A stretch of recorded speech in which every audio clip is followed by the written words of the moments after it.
Bonjour, je m'appelle Rainer Fulmich et je suis admis au barreau en Allemagne et en Californie depuis 26 ans.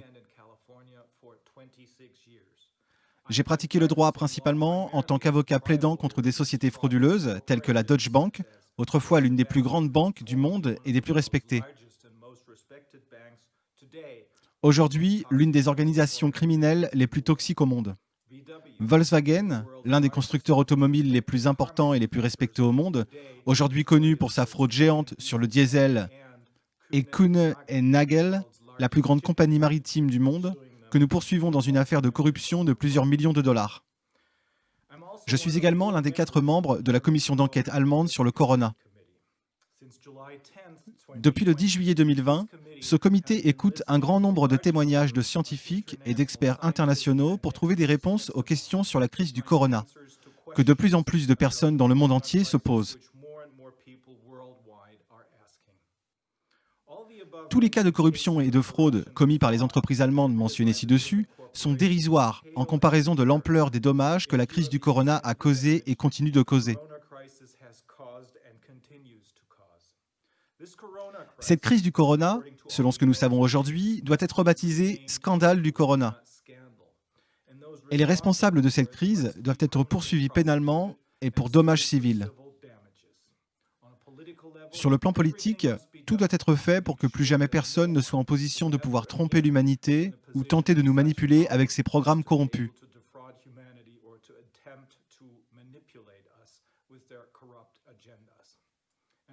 Et c'est pour ces raisons que je vais maintenant vous expliquer comment et où un réseau international d'avocats plaidera la plus grande affaire de délit civil de tous les temps, le scandale de la fraude Corona, qui s'est entre-temps transformé en probablement le plus grand crime contre l'humanité jamais commis. Les crimes contre l'humanité ont été définis pour la première fois dans le cadre des procès de Nuremberg après la Seconde Guerre mondiale, c'est-à-dire lorsqu'ils ont concerné les principaux criminels de guerre du Troisième Reich. Aujourd'hui, les crimes contre l'humanité sont régis par l'article 7 du Code pénal international. Les 3 grandes questions auxquelles il faut répondre dans le cadre d'une approche judiciaire du scandale du corona sont les suivantes. Petit 1. Y a-t-il une pandémie de corona ou seulement une pandémie de tests PCR? Plus précisément, un résultat positif au test PCR signifie-t-il que la personne testée est infectée par le Covid-19 ou cela ne signifie-t-il absolument rien en rapport avec l'infection par le Covid-19? Petit 2. Les mesures dites anti-corona, telles que le confinement, les masques faciaux obligatoires, la distanciation sociale et les règlements de quarantaine, servent-ils à protéger la population mondiale contre le corona?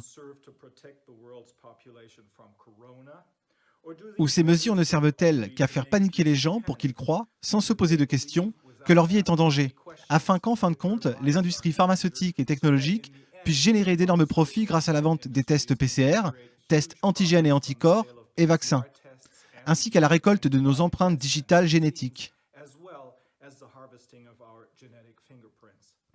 Et 3.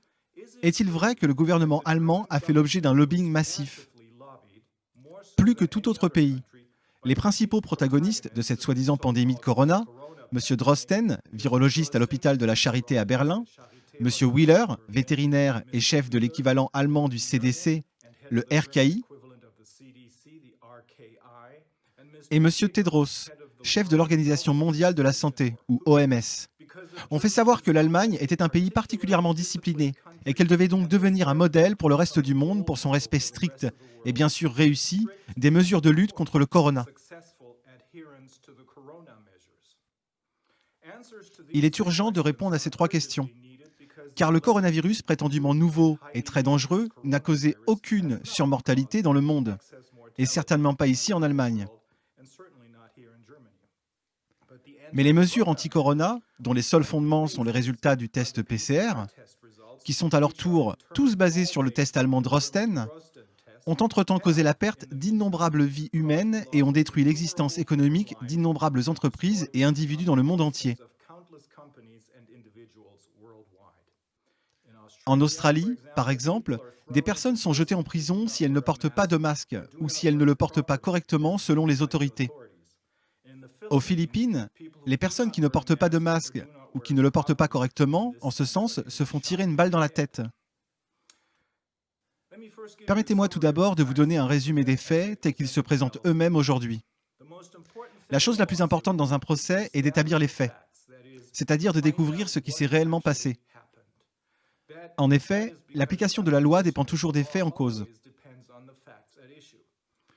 Si je veux poursuivre quelqu'un pour fraude, je ne peux pas le faire en présentant les faits d'un accident de voiture. Donc, que s'est-il passé ici, en ce qui concerne la prétendue pandémie de Corona? Les faits exposés ci-dessous sont dans une large mesure le résultat du travail de la commission d'enquête sur le Corona. Ce comité a été fondé le 10 juillet par 4 avocats afin de déterminer par l'audition de témoignages de scientifiques internationaux et d'autres experts que, petit 1, quel est le danger réel du virus? 2, quelle est la signification d'un test PCR positif? Et 3, quels dommages collatéraux ont été causés par les mesures relatives au corona, tant en ce qui concerne la santé de la population mondiale que l'économie mondiale? Permettez-moi de commencer par une mise en contexte, un peu d'informations de base. Ce qui s'est passé en mai 2019, puis au début de 2020, et ce qui s'est passé 12 ans plus tôt avec la grippe porcine, que beaucoup d'entre vous ont peut-être oublié.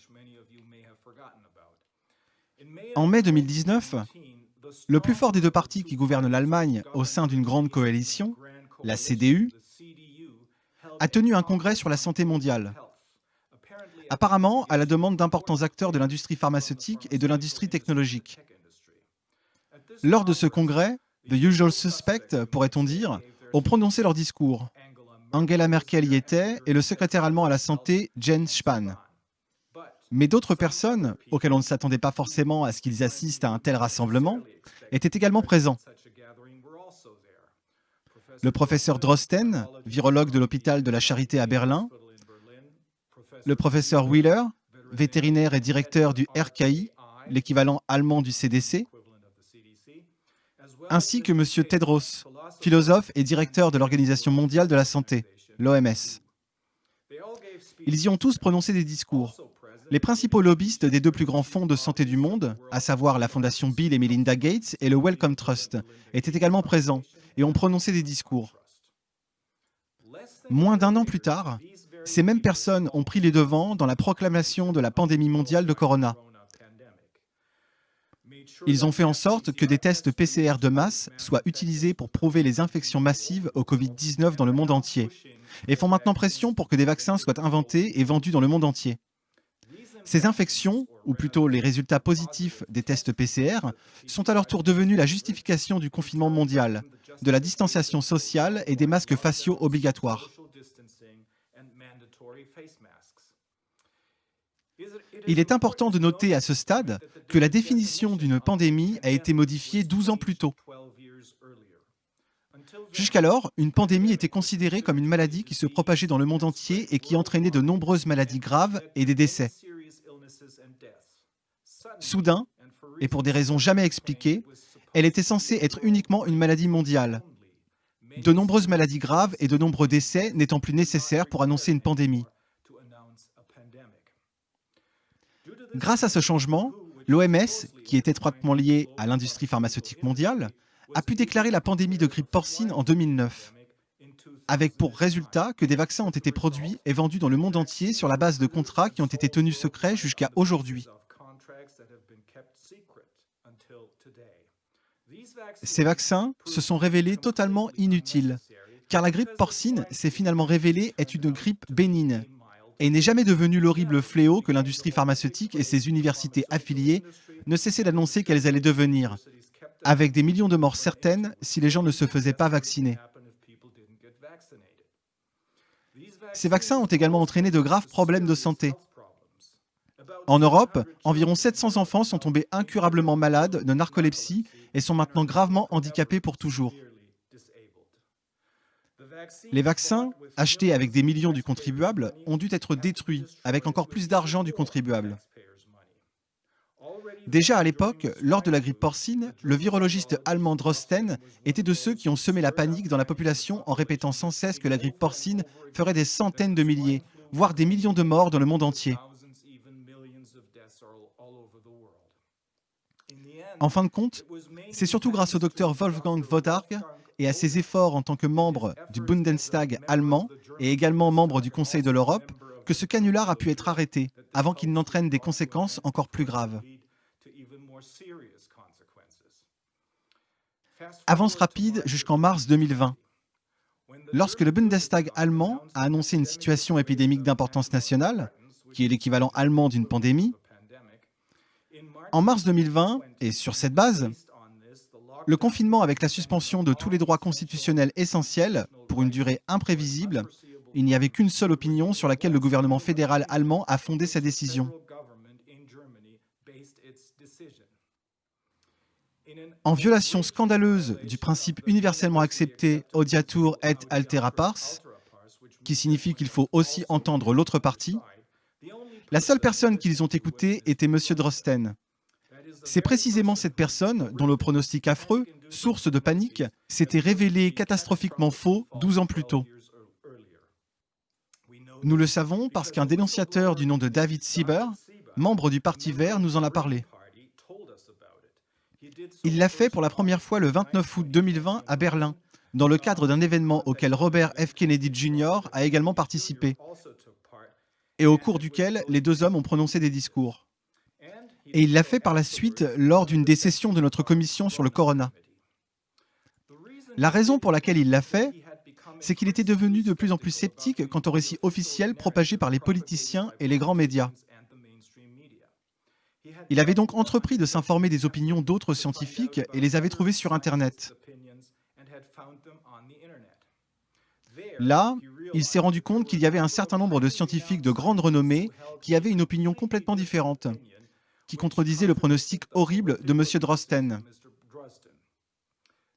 Il supposait, et suppose toujours, qu'il n'y avait pas de maladie dépassant la gravité de la grippe saisonnière, que la population avait déjà acquis une immunité croisée ou des cellules T contre ce prétendu nouveau virus, et qu'il n'y avait donc aucune raison de prendre des mesures spéciales, et certainement pas des vaccinations. Parmi ces scientifiques figure le professeur John Ioannidis de l'Université de Stanford en Californie, spécialiste des statistiques et de l'épidémiologie, ainsi que de la santé publique, et en même temps les scientifiques les plus cités dans le monde. Le professeur Michael Levitt, prix Nobel de chimie et également biophysicien à l'Université de Stanford, les professeurs allemands Karin Mölling, Sucharit Bhakti, Knut Witowski ainsi que Stefan Hamburg et maintenant beaucoup d'autres scientifiques et médecins dans le monde, dont le Dr Mike Yeadon. Le Dr Mike Yeadon est l'ancien vice-président et directeur scientifique de Pfizer, l'une des plus grandes sociétés pharmaceutiques au monde. Je vous parlerai de lui un peu plus tard. Fin mars, début avril 2020, M. Siebert s'est tourné vers la direction de son parti vert avec les connaissances qu'il avait accumulées et a suggéré qu'il présente ses autres avis scientifiques au public et explique que, contrairement aux prophéties apocalyptiques de M. Drosten, il n'y avait aucune raison pour que le public panique. Soit dit en passant, Lord Sumption, qui a été jugé à la Cour suprême britannique de 2012 à 2018, a fait exactement la même chose au même moment et est arrivé à la même conclusion.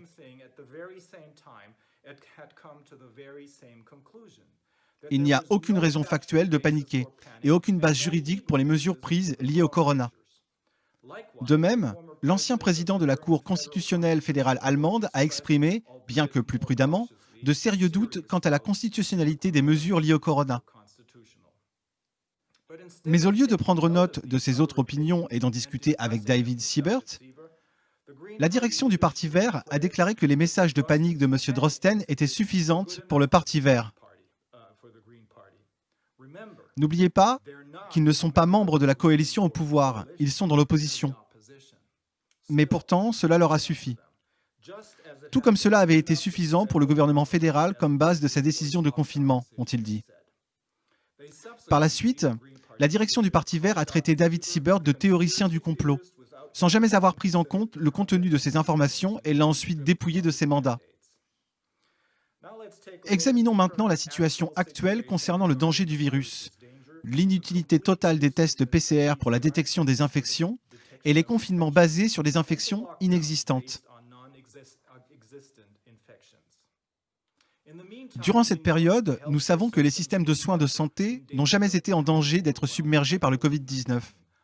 Au contraire, de nombreux hôpitaux restent vides à ce jour et certains sont aujourd'hui menacés de faillite.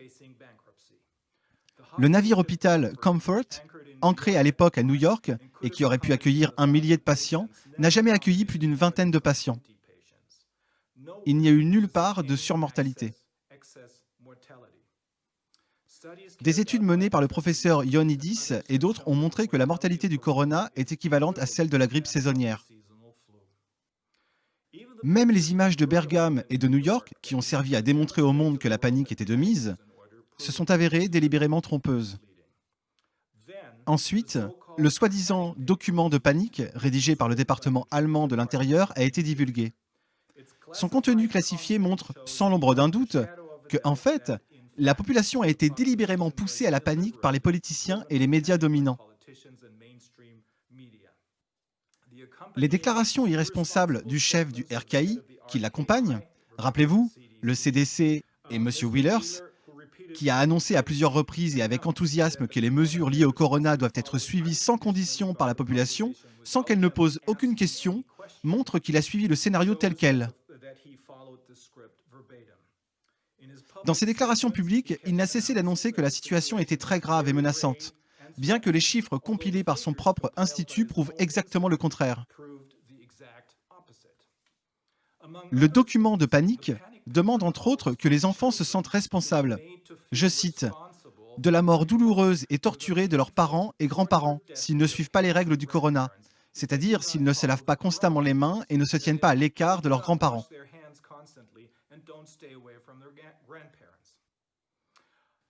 Un mot de clarification.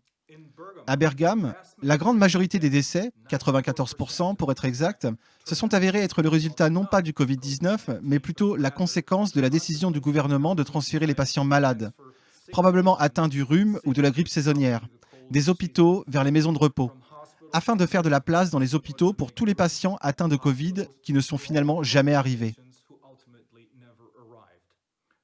Là, dans les maisons de retraite, ils ont ensuite infecté des personnes âgées dont le système immunitaire était gravement affaibli, généralement en raison de problèmes médicaux préexistants. En outre, un vaccin contre la grippe qui avait été administré auparavant avait encore affaibli le système immunitaire des personnes vivant dans les maisons de retraite. À New York, seuls certains hôpitaux, mais de loin pas tous, ont été débordés. De nombreuses personnes, dont la plupart étaient à nouveau âgées et avaient de graves problèmes de santé préexistants, dont la plupart seraient restées à la maison pour se rétablir si elles n'avaient pas été prises de panique, se sont précipitées vers les hôpitaux. Là, beaucoup d'entre elles ont été victimes d'infections liées aux soins de santé ou d'infections nosocomiales d'une part, et d'incidents liés à des fautes professionnelles d'autre part. Par exemple, en étant mis sous respirateur plutôt qu'en recevant de l'oxygène par le biais d'un masque à oxygène, encore une fois, pour clarifier les choses, Covid-19, c'est l'état actuel des choses, est une maladie dangereuse, tout comme la grippe saisonnière est une maladie dangereuse, et bien sûr, le Covid-19, tout comme la grippe saisonnière, peut parfois prendre un aspect clinique grave et peut parfois tuer des patients.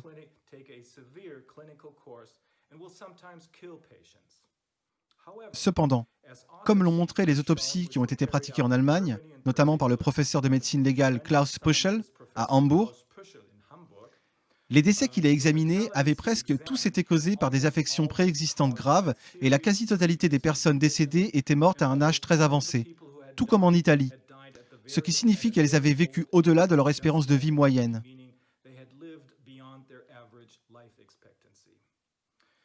Dans ce contexte, il convient également de mentionner ce qui suit. Le RKI allemand, qui de nouveau est l'équivalent du CDC, avait initialement, assez curieusement, recommandé de ne pas pratiquer d'autopsie et il existe de nombreux rapports crédibles selon lesquels des médecins et des hôpitaux du monde entier ont été payés pour avoir déclaré une personne décédée comme étant victime du Covid-19 plutôt que d'inscrire la véritable cause du décès sur le certificat de décès.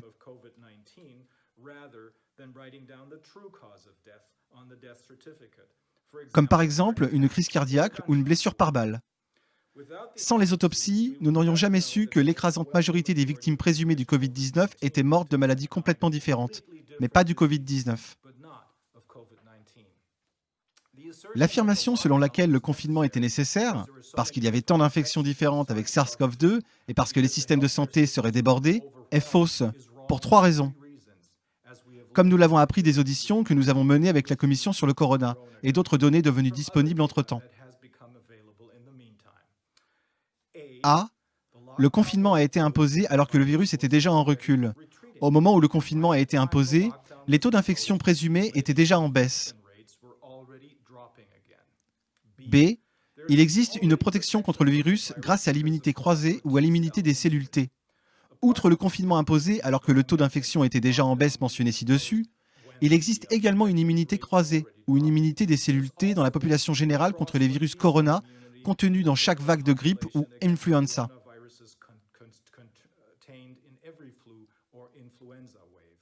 Et cela est vrai, même si cette fois-ci, une souche légèrement différente du coronavirus était à l'œuvre. Et ce, parce que le système immunitaire de l'organisme se souvient de tous les virus qu'il a combattus dans le passé. Et à partir de cette expérience, il reconnaît également une souche supposée nouvelle, mais toujours similaire du virus de la famille des corona. C'est d'ailleurs ainsi que le test PCR pour la détection d'une infection a été inventé par le désormais tristement célèbre professeur Drosten. Au début du mois de janvier 2020, sur la base de ses connaissances très élémentaires, M. Drosten a mis au point son test PCR qui est censé détecter une infection par SARS-CoV-2. Sans jamais avoir vu le vrai virus de Wuhan en Chine, ayant seulement appris par les médias sociaux qu'il se passait quelque chose à Wuhan, il a commencé à bricoler sur son ordinateur ce qui allait devenir son test PCR Corona. Pour cela, il a utilisé un ancien virus SARS, espérant qu'il serait suffisamment similaire à la prétendue nouvelle souche du coronavirus trouvée à Wuhan. Puis, il a envoyé le résultat de son bricolage informatique en Chine afin de déterminer si les victimes du prétendu nouveau coronavirus avaient été testées positives. Ils l'ont fait, et cela a suffi pour que l'Organisation mondiale de la santé sonne l'alarme de la pandémie et recommande l'utilisation mondiale du test PCR de Drosten pour la détection des infections par le virus, maintenant appelé SARS-CoV-2.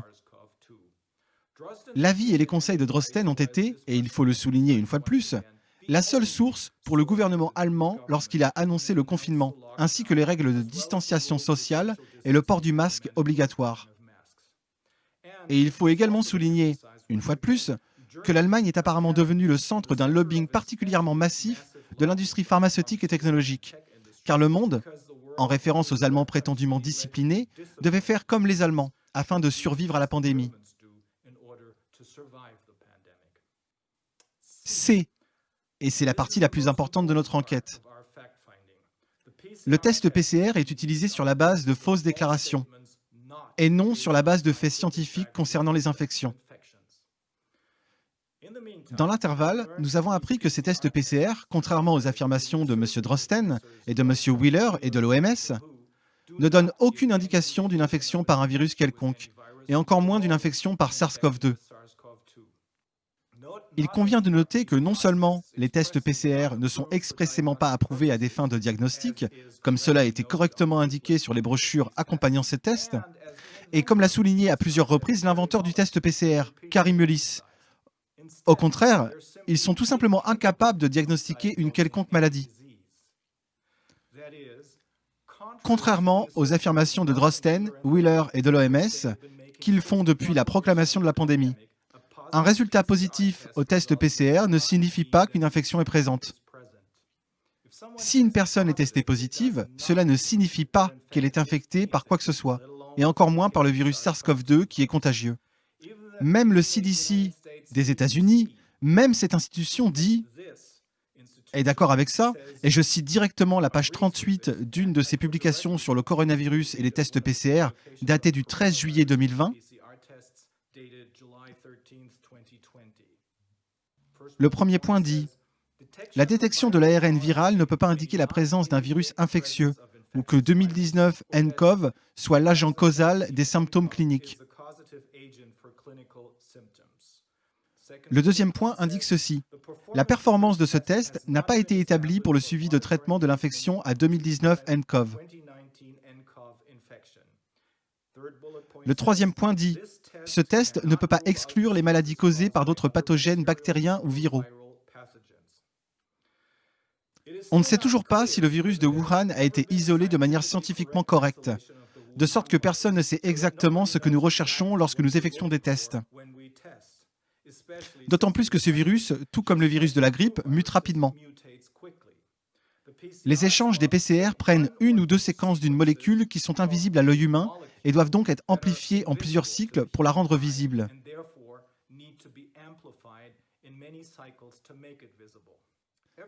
Tout ce qui dépasse 35 cycles est, comme le rapporte le New York Times et d'autres, considéré comme totalement peu fiable et scientifiquement injustifiable. Cependant, le test de Drosten ainsi que les tests recommandés par l'OMS qui ont suivi son exemple sont fixés à 45 cycles. Cela peut-il être dû à la volonté de produire le plus grand nombre possible de résultats positifs et de fournir ainsi la base de la fausse supposition qu'un grand nombre d'infections ont été détectées? Le test ne peut pas distinguer les matières inactives et les matières reproductrices. Cela signifie qu'un résultat positif peut se produire parce que le test détecte par exemple un débris, un fragment de molécule, qui ne peut signaler rien d'autre que le fait que le système immunitaire de la personne testée a gagné une bataille contre un rhume dans le passé. Même Drosten lui-même a déclaré dans une interview accordée à un magazine économique allemand en 2014, à l'époque concernant la prétendue détection d'une infection par un virus SARM, prétendument à l'aide du test PCR, que ces tests PCR sont si sensibles que même des personnes très saines et non infectieuses peuvent être testées positives. À ce moment-là, il a également pris conscience du rôle puissant des médias qui sèment la panique et la peur, comme vous le verrez à la fin de la citation suivante.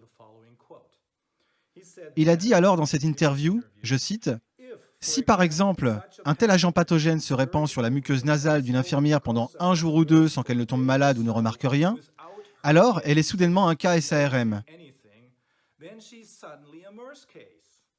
Cela pourrait également impliquer l'explosion du nombre de cas en Arabie Saoudite.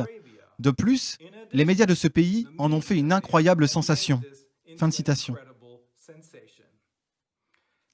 A-t-il oublié cela ou le cache-t-il délibérément dans le contexte du corona? Parce que le corona est une opportunité commerciale très lucrative pour l'industrie pharmaceutique dans son ensemble et pour M. Alford Lunt, co-auteur de nombreuses études et également producteur de tests PCR. À mon avis, il est tout à fait improbable qu'il ait oublié en 2020 ce qu'il savait des tests PCR alors qu'il l'a dit au magazine économique en 2014. En bref, ce test ne peut détecter aucune infection, contrairement à toutes les fausses affirmations selon lesquelles il le pourrait. Une infection dite chaude, nécessite que le virus, ou plutôt un fragment de molécule, qui peut être un virus, ne se trouve pas seulement quelque part, par exemple dans la gorge d'une personne, sans causer de dommages. Ce serait une infection froide.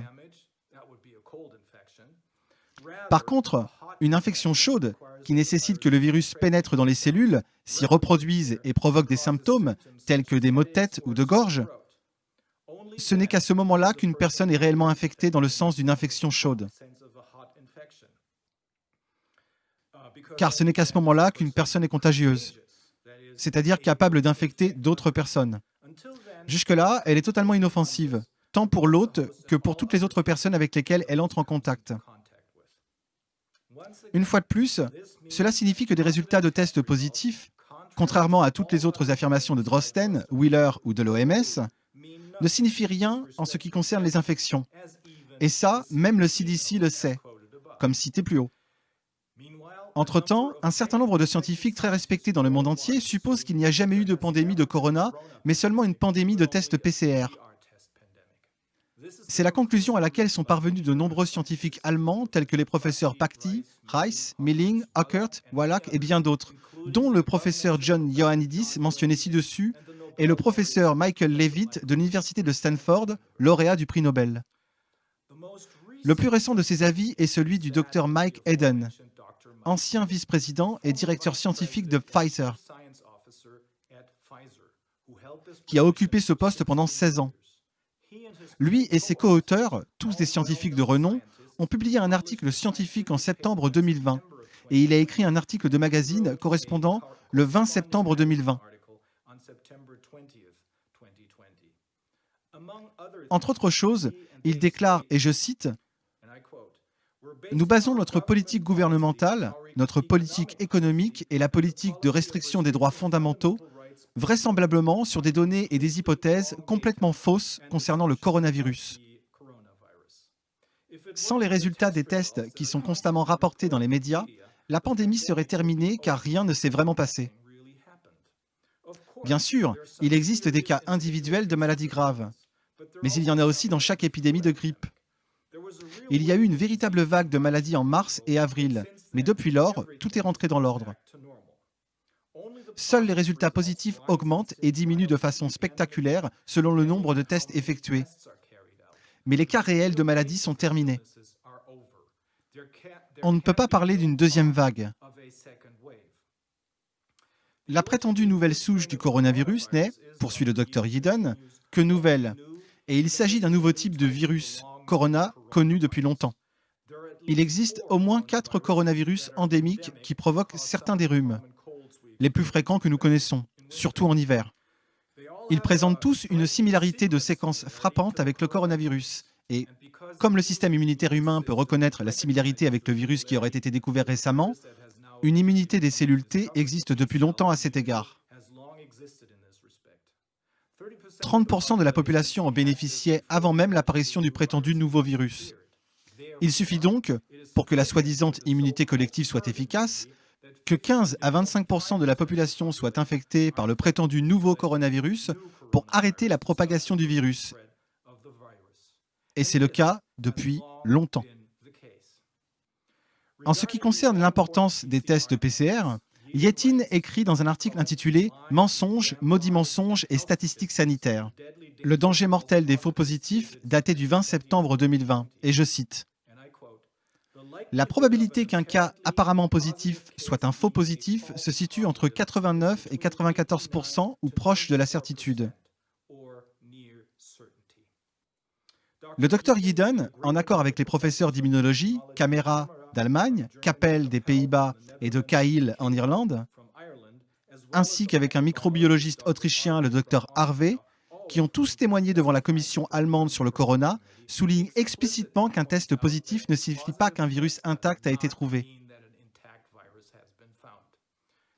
Les auteurs expliquent que ce que le test PCR mesure réellement est, je cite, « simplement la présence de séquences partielles d'ARN présentes dans le virus intact qui pourrait être un morceau de virus mort qui ne peut pas rendre le sujet malade et ne peut pas être transmis et ne peut pas rendre quelqu'un d'autre malade. »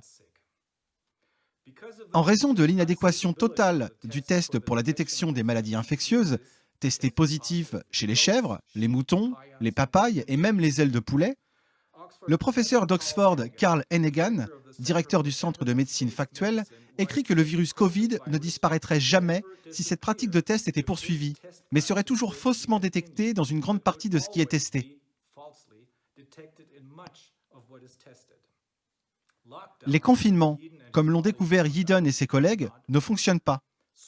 La Suède, avec son approche de laisser-faire, et la Grande-Bretagne, avec son confinement strict, par exemple, ont des statistiques sur les maladies et la mortalité tout à fait comparables. Les scientifiques américains ont constaté la même chose pour les différents États américains. L'incidence des maladies n'est pas différente selon qu'un État applique ou non un confinement. En ce qui concerne le désormais tristement célèbre Collège impérial de Londres, le professeur Neil Ferguson et ses modèles informatiques complètement faux, annonçant des millions de décès, il dit cela et je cite « Aucun scientifique sérieux ne donne de validité au modèle de Ferguson. » Il le souligne avec un mépris à peine voilé. Je cite encore « Il est important que vous sachiez que la plupart des scientifiques n'acceptent pas que le modèle de Ferguson soit même légèrement correct, mais le gouvernement est toujours attaché à ce modèle. » Ferguson a prédit 40 000 morts en mai, en Suède, dus au corona, et 100 000 en juin, mais il est resté à 5 800, ce qui, selon les autorités suédoises, équivaut à une légère grippe. Si les tests PCR n'avaient pas été utilisés comme outil de diagnostic des infections au corona, il n'y aurait pas de pandémie et il n'y aurait pas de confinement. Mais tout aurait été perçu comme une simple vague moyenne ou légère de grippe, concluent ces scientifiques. Le docteur Yeadon, dans son article Mensonges, maudits mensonges et statistiques sanitaires, le danger mortel des faux positifs, écrit: ce test est fatalement défectueux et doit être immédiatement retiré et ne plus jamais être utilisé dans ce contexte, sauf s'il s'avère qu'il soit réglé. Et vers la fin de cet article, il écrit: j'ai expliqué comment un test de diagnostic désespérément performant a été et continue d'être utilisé non pas pour diagnostiquer des maladies, mais semble-t-il uniquement pour créer de la peur.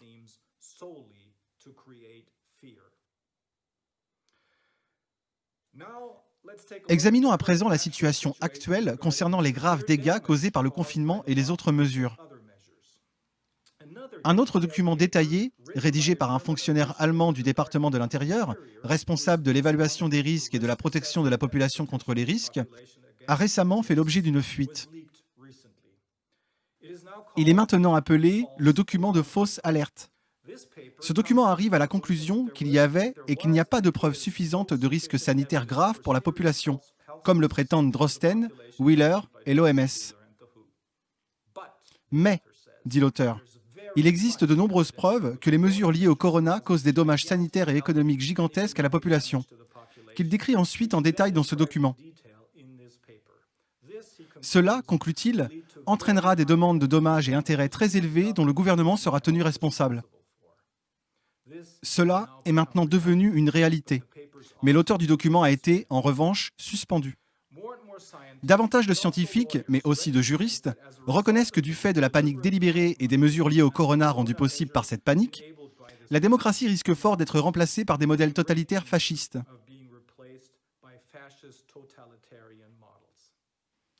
Comme je l'ai mentionné ci-dessus, en Australie, les personnes qui ne portent pas de masque, dont de plus en plus d'études montrent qu'ils sont dangereux pour la santé, ou qui ne le porteraient pas correctement, sont arrêtés, menottés et jetés en prison. Aux Philippines, ils courent le risque de se faire tirer dessus. Mais même en Allemagne et dans d'autres pays anciennement civilisés, les enfants sont enlevés à leurs parents s'ils ne respectent pas les règlements de quarantaine, les règlements de distance et les règles de port du masque. Selon les psychologues et les psychothérapeutes qui ont témoigné devant la commission du Corona, les enfants sont traumatisés en masse, avec les pires conséquences psychologiques que l'on peut attendre à moyen et long terme. Rien qu'en Allemagne, 500 000 à 800 000 faillites sont attendues à l'automne pour frapper les petites et moyennes entreprises, qui constituent le pilier de l'économie. Il en résultera des pertes fiscales incalculables et des transferts de fonds de la sécurité sociale d'un montant incalculable, et ce, à long terme, entre autres pour les allocations de chômage. Étant donné que, dans l'intervalle, tout le monde commence à comprendre l'impact dévastateur des mesures liées au corona, totalement infondées, je m'abstiendrai d'entrer dans les détails. Permettez-moi maintenant de vous donner un résumé des conséquences juridiques. La partie la plus difficile du travail d'un avocat est toujours d'établir les faits réels, et non l'application des règles juridiques à ces faits.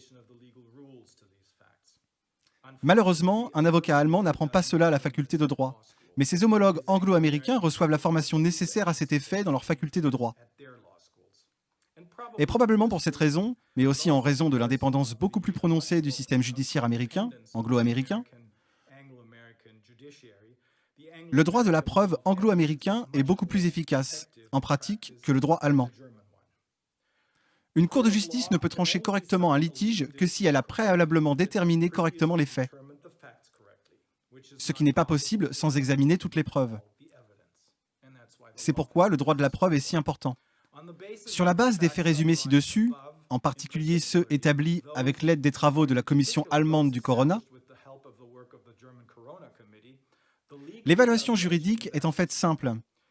Elle est simple pour tous les systèmes juridiques civilisés, que ces systèmes juridiques soient basés sur le droit civil, qui suit de plus près le droit romain, ou qu'ils soient basés sur le common law anglo-américain, qui n'est que vaguement lié au droit romain.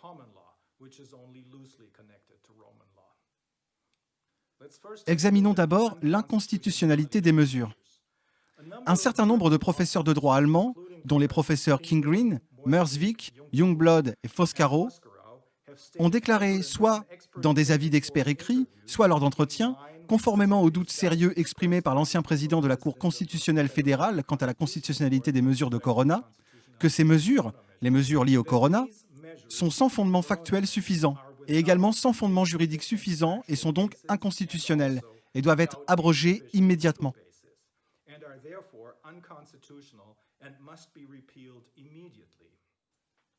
Très récemment, un juge, Thorsten Schleif, a déclaré publiquement que le système judiciaire allemand, tout comme le grand public, a été tellement pris de panique qu'il n'était plus en mesure d'administrer la justice correctement.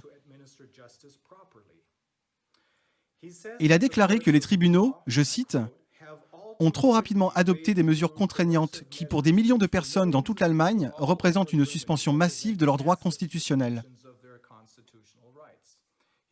Il souligne que les citoyens allemands, je cite encore une fois, subissent actuellement la plus grave atteinte à leurs droits constitutionnels depuis la fondation de la République fédérale d'Allemagne en 1949. Afin de contenir la pandémie de Corona, le gouvernement fédéral et les gouvernements des États-Unis sont intervenus, dit-il, massivement et en partie en menaçant l'existence même du pays, telle qu'elle est garantie par les droits constitutionnels du peuple. Fin de citation. Qu'en est-il de la fraude, de l'infliction intentionnelle de dommages et des crimes contre l'humanité? Selon les règles du droit pénal, l'affirmation de faux faits concernant les tests PCR ou la fausse déclaration intentionnelle, telle qu'elle a été commise par messieurs Drosten et Wheeler ainsi que l'OMS, ne peut être considérée comme une fraude. Selon les règles de droit de la responsabilité civile, cela se traduit par l'infliction intentionnelle de dommages.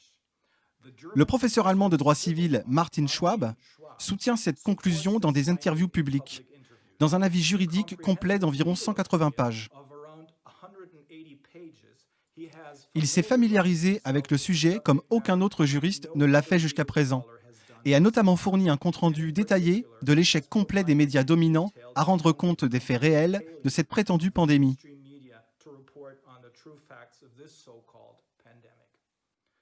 Messieurs Drosten, Wheeler et Tedros de l'OMS savaient tout, grâce à leur propre expertise ou à celle de leurs institutions, que les tests PCR ne peuvent fournir aucune information sur les infections, mais ils ont affirmé à maintes reprises au grand public qu'ils le pouvaient, avec leurs homologues partout dans le monde le répétant.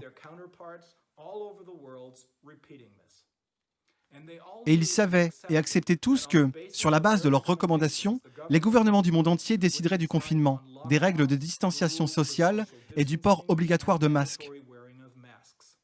Ces derniers représentant un risque très grave pour la santé, comme le montrent de plus en plus d'études indépendantes et de déclarations d'experts.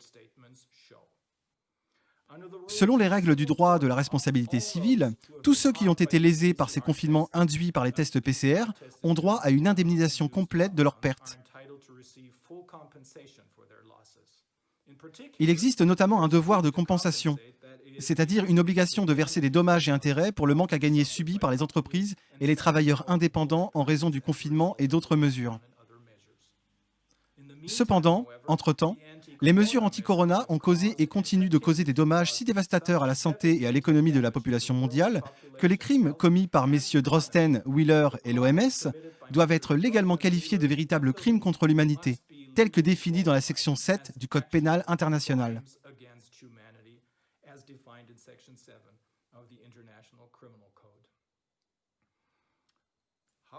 Comment pouvons-nous faire quelque chose? Que pouvons-nous faire? Eh bien, le recours collectif est la meilleure voie vers des dommages compensatoires et des conséquences politiques. Le recours collectif est basé sur le droit anglais et existe aujourd'hui aux États-Unis et au Canada. Elle permet à un tribunal d'autoriser une plainte pour dommages et intérêts à être jugée comme un recours collectif à la demande d'un demandeur. Si, petit 1, si un événement causant un dommage à un grand nombre de personnes subit le même type de dommage. En d'autres termes, un juge peut autoriser une action collective si des questions communes de droit et de fait constituent l'élément essentiel de l'action. Dans notre cas, les questions de droit et de fait communes tournent autour des confinements basés sur le test PCR mondial et de ses conséquences. Tout comme les voitures particulières Volkswagen Diesel étaient des produits fonctionnels, mais ils étaient défectueux en raison d'un dispositif dit de mise en échec, parce qu'ils ne respectaient pas les normes d'émission. Les tests PCR, qui sont des produits parfaitement bons dans d'autres contextes, sont également des produits défectueux lorsqu'il s'agit de diagnostiquer des infections. Maintenant, si une société américaine ou canadienne, ou un particulier américain ou canadien décide de poursuivre ces personnes aux États-Unis ou au Canada pour obtenir des dommages et intérêts, le tribunal appelé à résoudre ce litige peut, sur demande, autoriser que cette plainte soit jugée comme une action collective. Si cela se produit, toutes les parties concernées dans le monde entier seront informées par des publications dans les médias dominants et auront ainsi la possibilité de se joindre à cette action collective, dans un certain délai à déterminer par le tribunal. Il est important de souligner que personne ne doit se joindre à l'action collective, mais que chaque partie lésée peut se joindre à l'action collective. L'avantage de la class action est qu'un seul procès est nécessaire. Il s'agit en effet de juger la plainte d'un représentant des demandeurs qui est affecté d'une manière caractéristique de tous les autres membres de la classe. C'est d'abord moins cher et ensuite plus rapide que des centaines de milliers ou plus de procès individuels. Et troisièmement, cela impose une charge moins lourde aux tribunaux. Quatrièmement, en règle générale, elle permet un examen beaucoup plus précis des accusations que ce qui serait possible dans le contexte de centaines de milliers, ou plus probablement dans ce contexte de Corona, même de millions de procès individuels. En particulier, le droit de la preuve anglo-américain, bien établi et éprouvé, avec sa pre-trial discovery, est applicable. Cela exige que toutes les preuves pertinentes pour la détermination du procès soient mises sur la table, contrairement à la situation typique des procès allemands présentant un déséquilibre structurel, c'est-à-dire des procès impliquant d'une part un consommateur et d'autre part une puissante société. La rétention ou même la destruction de preuves n'est pas sans conséquence.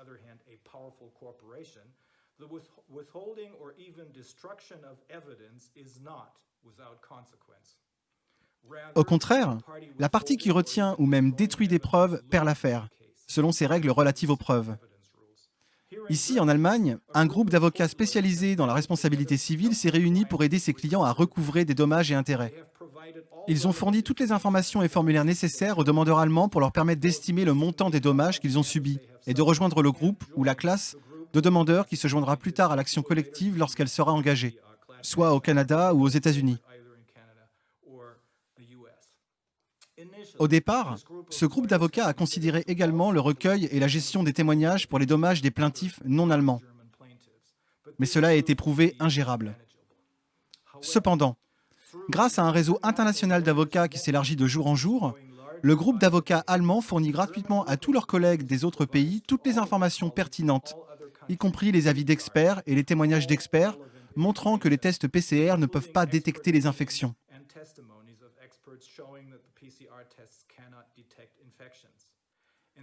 Ce groupe leur fournit également toutes les informations pertinentes sur la manière dont ils peuvent préparer et regrouper les demandes d'indemnisation de leurs clients, afin qu'ils puissent eux aussi faire valoir les demandes d'indemnisation de leurs clients, soit devant les tribunaux de leur pays d'origine, soit dans le cadre de l'action collective, comme expliqué ci-dessus.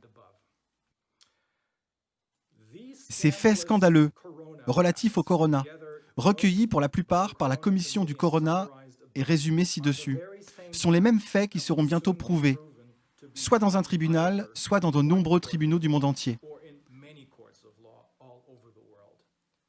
Ce sont ces faits qui feront tomber les masques sur les visages de tous les responsables de ces crimes.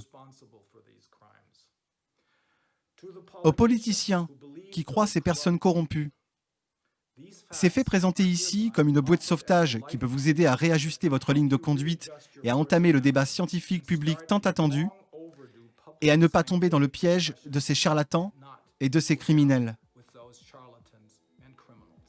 Je vous remercie. C'était un gros morceau, mais tellement important.